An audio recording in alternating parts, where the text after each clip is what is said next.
현대 우리나라 대표적 인사말은 안녕 혹은 안녕하세요로 거의 정리가 된 듯합니다. 외국인이나 외국인 연예인들이 한국에 올 때 한국말 배워서 오는 것, 가장 먼저 배우는 것이 안녕하세요입니다. 그렇게 보통 안녕하세요 이렇게 인사를 합니다. 그런데 저의 경우에 안녕하세요라는 인사가 익숙해진 것은 그리 오래되지 않은 듯합니다. 연배가 있는 분들은 기억하시겠지만 제가 어릴 때 인사는 안녕하세요가 아니었습니다. 어릴 적 우리 동네의 인사는 시골이지만 매우 체계적이고 매우 과학적이었습니다. 그렇지만 어렵지 않았습니다. 영어의 굿모닝이나 굿 애프터눈, 굿 이브닝과 비슷했습니다. 오전에 만나면 아침 잡쌌습니까?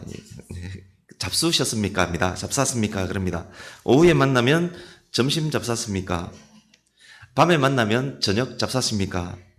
어중간한 때에 만나면 식사했습니까? 어르신을 만나면 진지 드셨습니까?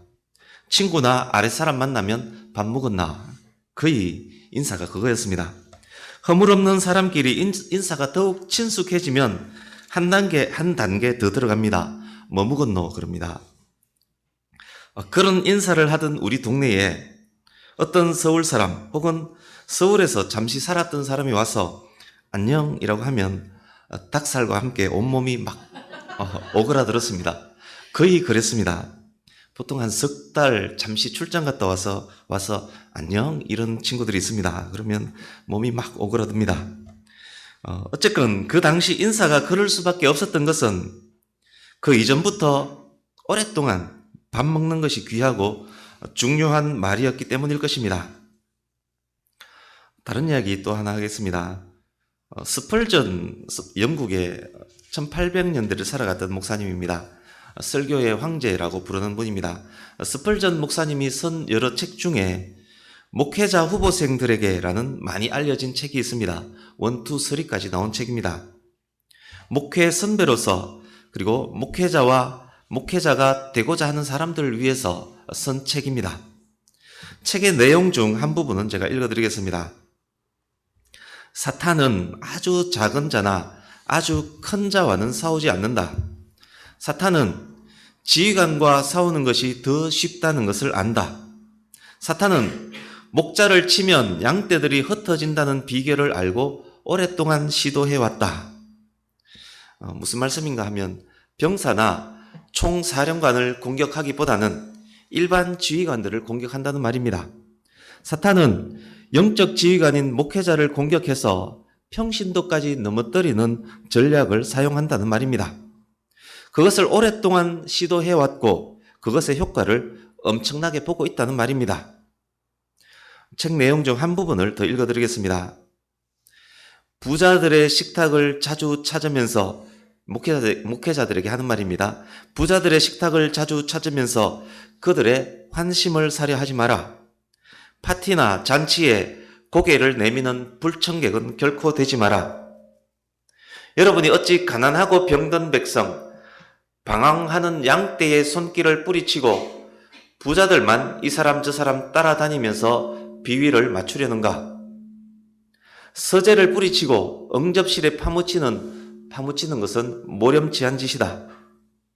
교회에 손님 끄는 사람이 되는 것, 사람들을 여러분 교회의 의자에 앉혀 놓으려고 그들의 집을 치건대는 것, 그것은 목회자가 하면 안 되는 타락 행위이다.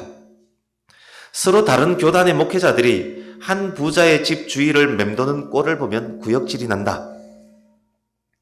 목회자가 본연의 임무를 뒤로하고 돈과 명예와 안위를 쫓아다니면 그것이 타락 행위라는 말입니다. 목회자를 공격하는 사탄의 전략과 연결한다면 사탄은 목회자들이 돈과 명예와 편안함을 쫓아다니게끔 유혹한다는 말이 될 것입니다. 1800년대를 살아간 스펄전 목사님의 책 속 이야기이지만 마치 21세기 대한민국 교회를 직접 보고 쓴 글과 같이 그렇게 리얼합니다. 그런 면에서 사탄의 전략은 상당히 성공한 전략이 아닙니까? 사탄은 예수님 다시 오실 때까지 이 전략을 사용할 것입니다. 목회자를 넘어뜨려서 성도 전체를 넘어뜨리고 가정의 가장을 넘어뜨려서 가족 전체를 넘어뜨리는 전략입니다. 그렇지만 이것이 세상 사람들을 향한 사탄의 전략은 아닙니다. 믿지 않는 세상 사람들은 이미 사탄의 자식이기 때문에 그냥 그대로 살게 내버려 둡니다. 사탄이 노리는 것은 믿는 자입니다. 믿는 자 중에서도 영적 지휘관인 목회자, 가정의 영적 지휘관인 가장이 주 공격 대상입니다. 목회자가 말씀과 기도에 집중하지 못하게 만들어서 성도들이 구정물 말라 비틀어진 풀을 먹고 마시게 합니다. 성도들의 영혼은 갈급해지고 영혼은 허약해지고 병들기 마련입니다. 목회자가 돈을 좋아하게 만들어서 성도들도 돈을 섬기게 만들고, 목회자가 잔치집 좋아하게 만들어서 성도들도 잔치집 좋아하게 만들고, 목회자가 형식적이고 윗선적이게 만들어서 성도들도 겉모양만 치중하게 만듭니다. 가정의 가장을 향해서도 단체의 리더들을 향해서도 동일한 전략을 사용합니다. 백양교회 개척 이후 다른 교회 성도님들과 상담한 적이 여러 번 있었습니다. 가까운 곳에서 먼 곳에서 어떤 분은 전화로, 어떤 분은 직접 교회로 찾아오셨습니다. 그렇게 대화를 나눈 분들의 공통점이 있었습니다. 뭔가 하면 한결같이 신실하고 귀한 분들입니다. 한결같이 교회의 본질이 무엇인지 고민하는 분들이고, 한결같이 교회 본연의 모습에서 멀어져가는 교회 때문에 아파하는 분들이었습니다. 제 욕심으로 그런 분과 상담하다 보면 그냥 백양교회 오시면 되는데 그런 마음을 막 들게 하는 그런 분들입니다. 갈급하고 속은 답답하고 마땅히 이야기할 곳은 없고, 그래서 이제 백양교회 카페를 보고 연결이 돼서 연결하고 찾아오신 분들입니다. 그분들이 안타까워하는 것의 중심에 안타깝게도 꼭 목회자가 있었습니다. 분명 이것은 아닌데, 분명 이것이 하나님의 뜻은 아닌데, 분명 이것은 욕심인데, 분명 이것은 하나님의 일이 아니라 목사님 개인의 일인데, 분명 이것은 하나님의 이름을 위하는 것이 아니라 목사님 개인 이름을 위한인데, 그것을 평신도가 그냥 보기만 해도 알 수 있는데, 그러나 아는지 모르는지 여전히 뚜벅뚜벅 계속 그 길을 가는 목회자 때문에 아파하는 분들이었습니다. 청산유수처럼 말은 하지만 드러나는 삶은 그것과 정반대로 사는 목회자 때문에 아파하며 오신 분들입니다. 그렇습니다. 현대 교회의 타락은 상당 부분 목회자의 잘못입니다. 그렇다고 성도에게 책임이 없다는 것은 절대 아닙니다. 목회자를 이렇게 만든 상당한 책임은 성도에게 있습니다. 성경이 말씀하는 메시지보다도 말씀을 통해서 복받는 방법 알려주기를 원했던 성도, 거룩을 요구하는 메시지보다도 세속적 메시지를 더 듣기 좋아했던 성도의 책임도 상당히 큽니다. 그렇지만 오늘 저는 목회자에게 포커스를 맞춰서 말씀을 드리고 있습니다. 가정도 마찬가지입니다. 교회 타락에 목회자의 책임이 크듯 자녀의 문제, 가족의 문제 상당 부분은 가장의 문제, 부모의 문제입니다. 겨울 아침 소복이 쌓인 눈 위를 아버지가 걸어갔습니다. 그 뒤를 짧은 다리 크게 벌리면서 뛰면서 아버지의 발자국 밟는 아이 본 적 있지 않습니까? 목회자의 발자국, 아버지의 발자국은 성도와 자녀들이 따르게 될 발자국입니다. 그렇지만 아까 말씀드렸던 그분들, 그런 아픔과 상처로 찾아오신 그분들에게 제가 뭐라고 말씀드릴 수 있겠습니까? 무조건 참고 인내하고 기도하라 이렇게 말씀드리겠습니까? 아니면 담임 목사님께 직접 몰려가서 따지고 대들으라 이렇게 말씀드리겠습니까? 아니면 당장에 그 교회에서 나오시라 말씀드리겠습니까? 근데 심각한 경우에는 본인의 영혼을 위해서 그 교회에서 빨리 나오시라고 권면합니다. 어쨌건 이 세 가지 어떤 권면이든 제가 어떻게 할 수 있겠습니까? 제가 무엇이기에 감히 그런 말을 할 수 있겠습니까? 저 역시 나약하고 연약하고, 저 역시 말과 행동이 다르고, 저 역시 게으른데, 저 역시 그런 목회자 중 한 사람일 수가 있는데 제가 무슨 말씀을 할 수 있겠습니까? 그럴 때 보통 1안, 2안을 말씀드리고, 그리고 1안, 2안의 장단점을 말씀드리고 1, 2안 때 각각 어떤 아픔이 있을 수 있는지를 설명드리고 그리고 함께 기도하는 것이 전부입니다. 기도할 때 오신 성도님들 거의 닭똥 같은 눈물을 뚝뚝 흘리십니다. 교회로 인한 아픔, 목회자로 인한 아픔입니다. 현대 대한민국 교회의 현실이고 각 교회마다 그런 분들이 꽤 많이 계십니다. 이런 여러 현실들 때문에 대한민국 교회가 능력이 없어졌습니다. 이런 현실 때문에 7, 800만 성도를 가진 기독교가 15만 채 안 되는 신천지 교회에게 막 휘둘림을 당하고 있습니다. 여러분, 죄가 무엇이겠습니까? 어려운 신학적 이야기, 어려운 단어들은 접어두고 죄가 무엇인지 잠깐 생각해 보겠습니다. 죄가 시작된 에덴 동산을 생각해 보십시오. 죄가 무엇입니까? 죄란 하나님의 말씀, 하나님의 음성을 듣기 싫어하는 것입니다. 원죄는 살인이나 간음이나 강도 등으로 시작되지 않았습니다. 하나님 목소리 듣기를 멈춘 것이 바로 죄의 시작입니다. 사람이 하나님께 복종하기를 멈췄습니다. 그것이 죄의 참모습입니다. 로마서 8장 7절에서 말씀합니다. 육신의 생각은 하나님과 원수가 되나니 이는 하나님의 법에 굴복하지 아니할 뿐 아니라 할 수도 없음이라. 그렇습니다. 하나님의 법에 굴복하지 않는 것이 바로 죄이고 하나님의 법에 굴복하지 않는 사람이 죄인입니다. 이런 사람이 있었습니다. 도덕적으로 객관적으로 훌륭한 삶의 방식을 가지고 있습니다. 살면서 하나님을 가끔 생각합니다. 주일에는 예배를 드리고 아침 저녁으로 살아계신 하나님을 향하여 기도합니다. 그런데 문제가 있습니다. 하나님의 말씀을 듣지 않으며 하나님의 말씀을 추구하지 않으며 하나님의 말씀을 실천하려는 노력을 하지 않습니다. 이 사람에 대해서 어떻게 생각하십니까? 그렇습니다. 이 사람은 지금 죄를 짓고 있습니다. 이 사람은 도둑질, 간음질 저지른 사람과 똑같은 죄를 지은 죄인입니다. 그 사람이 아무리 훌륭해 보이는 성도일지라도 목사님, 장로님일지라도 그 사람은 죄를 지은 것입니다. 하나님의 음성을 듣지 않는 것이 죄의 본질이기 때문입니다. 지금까지 별로 상관없어 보이는 몇 가지 주제들을 왔다 갔다 하면서 말씀을 드렸습니다. 서로 연관이 없는 것처럼 여겨지지만 그것이 오늘 말씀 이해에 도움이 될 것입니다.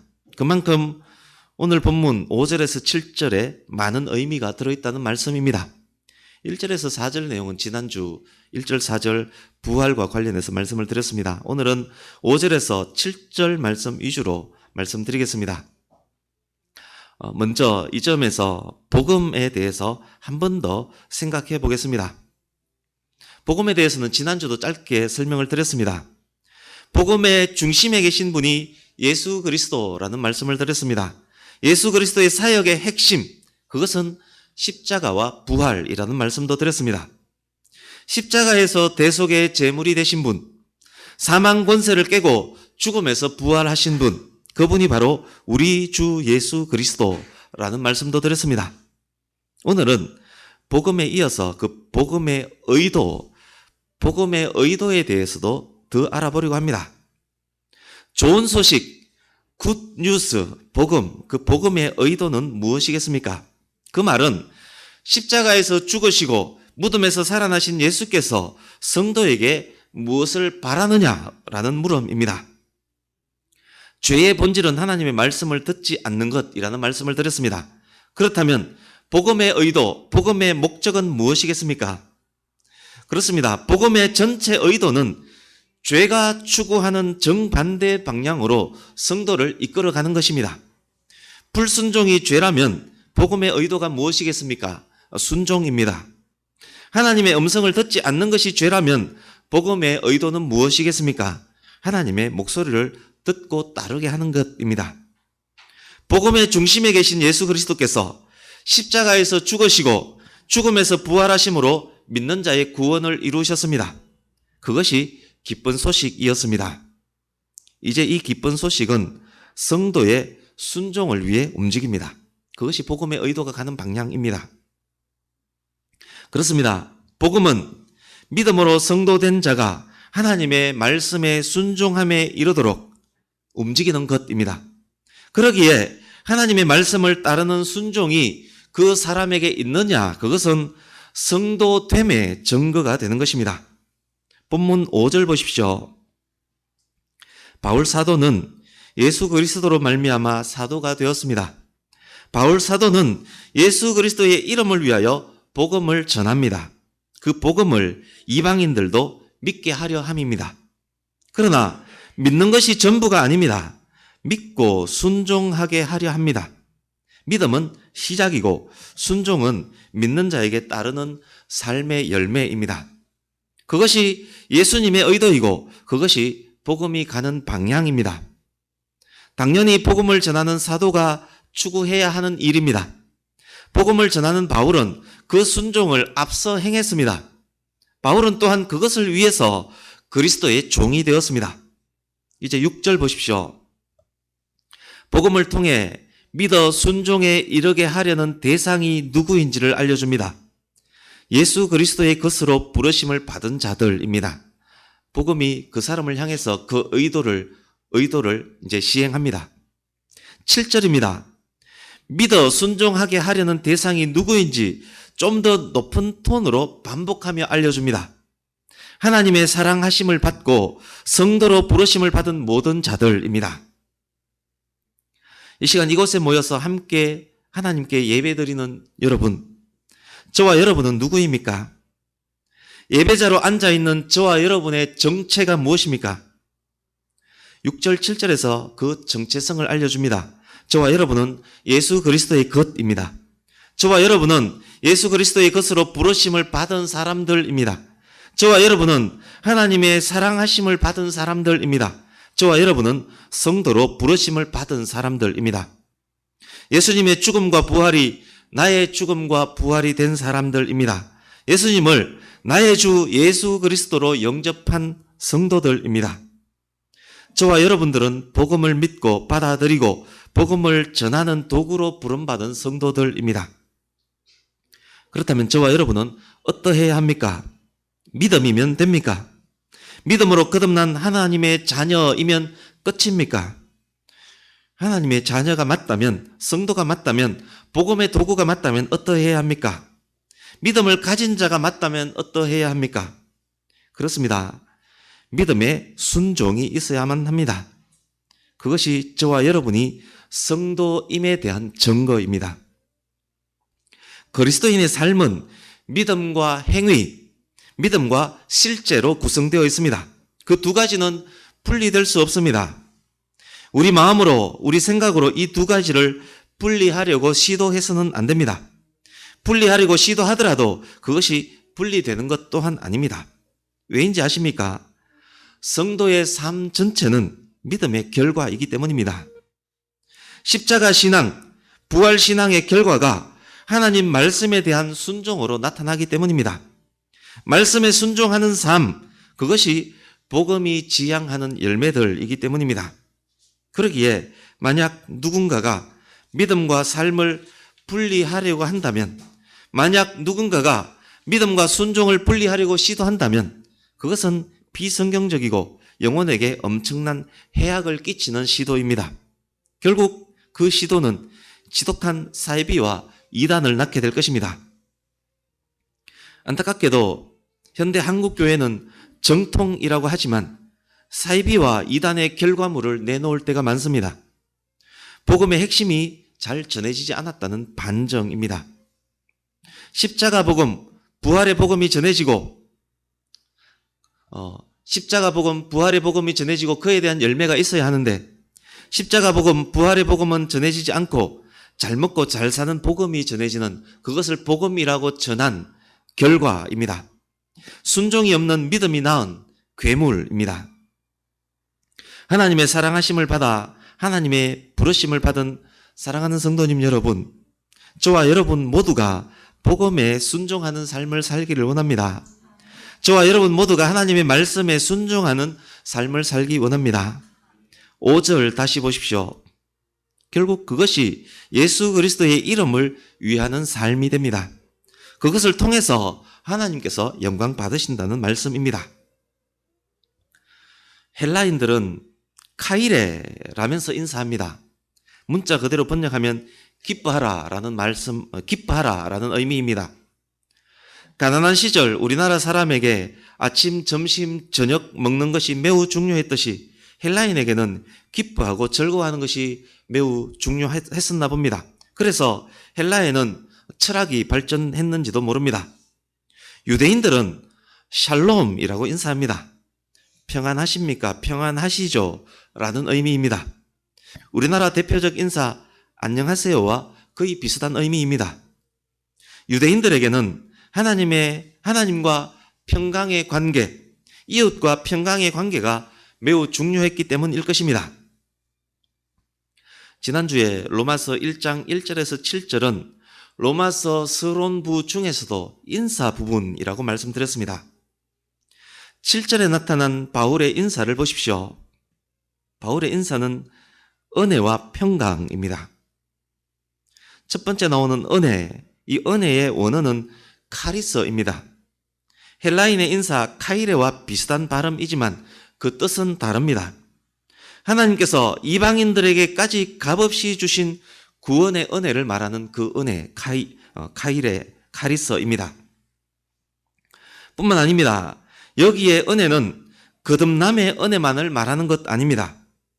매일의 삶을 뒷받침해 주시는 자비하신 하나님의 능력까지를 의미하는 단어입니다. 앞서 행하시고 함께 행하시고 뒤따라 행하시는 하나님의 은혜까지 포함된 말입니다.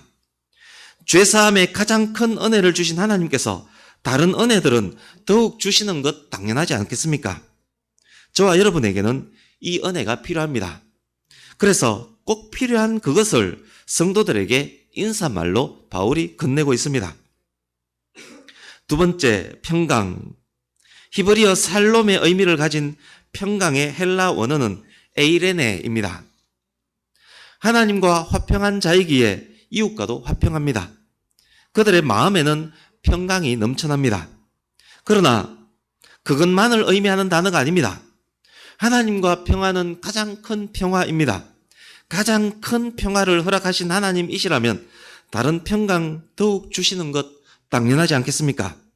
이 단어는 샬롬의 단어, 에이레네의 단어, 이 단어에는 하나님과의 평강의 의미뿐만 아니라 온전함, 번영의 의미까지 포함된 단어입니다. 영적인 것뿐만 아니라 물질적 평강까지도 포함된 단어입니다. 이 평강은 개인적 차원을 넘어서 사회적인 차원까지 확대되는 단어입니다. 저와 여러분에게 역시 은혜와 마찬가지로 이 평강이 꼭 필요합니다. 그래서 꼭 필요한 이 평강을 인사말로 건넵니다. 이 바울 사도의 은혜와 평강 이 단어는 바울이 쓴 모든 성경에 주도적으로 인사말로 나옵니다. 그래서 우리에게는 이 은혜와 이 평강이 가장 중요하고 가장 귀한 것입니다. 그렇습니다. 성도에게 가장 귀하고 중요한 것은 아침, 점심, 저녁이 아니라 하나님으로부터 오는 은혜와 평강입니다. 그것은 성도 삶에서 누리는 가장 좋은 것, 모든 것입니다. 바울 사도는 그 좋은 것이 오늘 본문을 통해서 누구에게 있기를 기원하고 있습니까? 그것이 누구에게 주어진다는 말씀입니까? 예수 그리스도의 것으로 부름받은 성도, 하나님의 사랑하심을 받고 성도로 부르심을 받은 사람들, 예수 그리스도의 것이라는 증거를 가진 사람들, 하나님의 부르심을 받은 사람이라는 증거가 있는 사람들, 성도라는 증거가 있는 사람들, 결국 어떤 사람들입니까? 믿고 거기서만 그치지 않고 그 믿음이 순종으로 나타나는 사람들입니다. 그에게 하나님의 은혜와 평강을 기원합니다. 그에게 하나님의 은혜와 평강이 충만하게 임할 것입니다. 하나님의 은혜가 주어진 성도에게는 평강이 넘치게 될 것입니다. 산골짜기로부터 은혜의 강물이 흘러 평강의 큰 강으로 인도될 것입니다. 그런 성도의 삶에 우여곡절이 혹시 있을지라도 산골짜기에서 물이 구불구불 흘러갈지라도 그 안에 은혜가 넘칩니다. 성도의 삶에 우여곡절, 힘들고 어려운 삶이 있을지라도 그것 또한 은혜가 될 것입니다. 결국 그것은 흘러 평강의 큰 강으로 인도될 것입니다. 순종하는 성도의 삶에 있는 풍성함입니다. 순종하는 성도에게 주어지는 참된 복입니다. 사랑하는 성도님 여러분, 하나님의 은혜를 받은 성도님 여러분, 거듭나서 성도가 되신 여러분은 평안하십니까? 그 평강이 여러분에게 있습니까? 은혜를 받은 성도이고 믿음으로 의롭다함을 얻어 하나님의 자녀 되었으면 알겠는데, 그런데 마음에 평강이 없습니까? 삶에 평안이 없습니까? 그렇다면 하나님의 말씀을 깨닫고 그 말씀에 순종하는 삶으로 바꾸어 보십시오. 바꾸기 위해서 애쓰고 노력해 보십시오. 순종하는 삶은 결국 하나님의 뜻을 행하는 삶이고, 순종하는 삶은 결국 하나님의 영광을 위한 삶입니다. 성도님 여러분, 말씀에 순종하기 위해서 몸부림쳐 보십시오. 하나님의 영광, 예수 그리스도의 이름을 위한 삶을 몸부림쳐 보십시오. 하나님께서 주시는, 그리스도께서 주시는 평강이 여러분들에게 넘쳐날 것입니다. 믿음의 순종, 그의 이름을 위하여 믿어 순종하게 하나니. 그러기에 이 말씀은 저를 포함한 모든 목회자들이 더욱 귀를 기울여야 하는 말씀입니다. 그러기에 이 말씀은 저를 포함한 가정의 모든 가장들이 더욱 귀를 기울여야만 하는 말씀입니다. 그러기에 이 말씀은 각 조직, 각 단체의 리더들이 더욱 귀를 기울여야만 하는 말씀입니다. 사탄은 먼저 그들을 향해 공격하기 때문입니다. 그들이 말씀에 순종하지 못하게 공격하기 때문입니다. 목회자가, 가장이, 부모가, 리더가 먼저 하나님의 말씀에 순종할 때 모든 성도가, 모든 가족이 바뀔 것입니다. 그때 성도가 성도다워질 것이고, 그때 하나님의 은혜와 평강은 더욱 넘쳐날 것이고, 그때 참된 부흥이 이 땅에 다시 일어날 것입니다. 그때 이단과 사이비는 이 땅에서 자취를 감출 것입니다. 원고에는 없지만 말씀 하나 찾아보려고 합니다. 민수기 6장, 오늘 글로리아 찬양대 찬양한 내용이 민수기 6장 24절에서 26절 말씀입니다. 결국 제사장의 축복인데, 결국 그 말씀은 오늘 말씀과 동일한 말씀입니다. 찬양도 생각하시면서, 오늘 말씀도 생각하시면서 민수기 6장 24절에서 26절 말씀을 같이 읽어봅니다. 같이 읽습니다. 시작. 여호와는 내게 복을 주시고 너를 지키시기를 원하며, 여호와는 그의 얼굴을 내게 비추사 은혜 베푸시기를 원하며, 여호와는 그 얼굴을 내게로 향하여 드사 평강 주시기를 원하노라 할지니라 하라. 아멘. 바울이 성도들을 향해 했던 그 축복, 기도, 그리고 하나님께서 모세를 통해서 제사장의 축복, 제사장이 어떻게 축복하라라고 알려주신 이 내용, 결국 동일한 말씀입니다. 하나님의 은혜와 하나님의 평강입니다. 주보 하단 오른쪽에 보시면 에베소서 말씀이 기록되어 있습니다. 자세히 읽어보시면 결국 하나님의 의도 역시 줄 꺼져 있는 부분, 거룩하고 흠이 없게 하시려고 그의 은혜의 영광을 찬송하게 하려는 것이라, 하나님의 의도 역시 동일합니다. 하나님께서 성도된 저와 여러분에게 은혜와 평강을 주시기를 원하십니다. 그것을 받기를 원하는 성도는 말씀을 더욱 알고 깨우쳐서 그 말씀에 순종하려고 애쓰고 노력할 때 저절로 하나님의 은혜와 평강은 우리 모두에게 주어질 것입니다. 말씀을 맺으면서 한 가지 더 부탁의 말씀을 드립니다. 대한민국 교회와 대한민국의 목회자를 위해서 많이 기도해 주셨으면 좋겠습니다. 교회의 교육자님들을 위해서도 많이 기도해 주시기 부탁드립니다. 그 기도가 결국 대한민국 모든 성도님의 은혜와 평강을 위한 기도가 될 것입니다. 많은 성도님들이 한국 교회와 목회자들을 위해서 눈물로 기도하고 있습니다. 저와 여러분 모두가 하나님 말씀에 순종하는 삶을 노력하면서 그 기도에 동참하셨으면 좋겠습니다. 말씀을 맺습니다. 복되고 귀한 성도님 여러분, 하나님의 사랑하심을 받고 성도로 부르심을 받은 사랑하는 여러분, 믿는 자이기에 당연히 말씀에 순종하고 순종함으로 더욱 진실한 믿음을 가지는 그런 성도님 되시기를 바랍니다. 백양교회 모든 성도님에게 하나님 우리 아버지와 주 예수 그리스도로부터 오는 은혜와 평강이 일평생 넘쳐나시기를 예수님의 존귀한 이름으로 축복합니다. 아멘. 기도하겠습니다.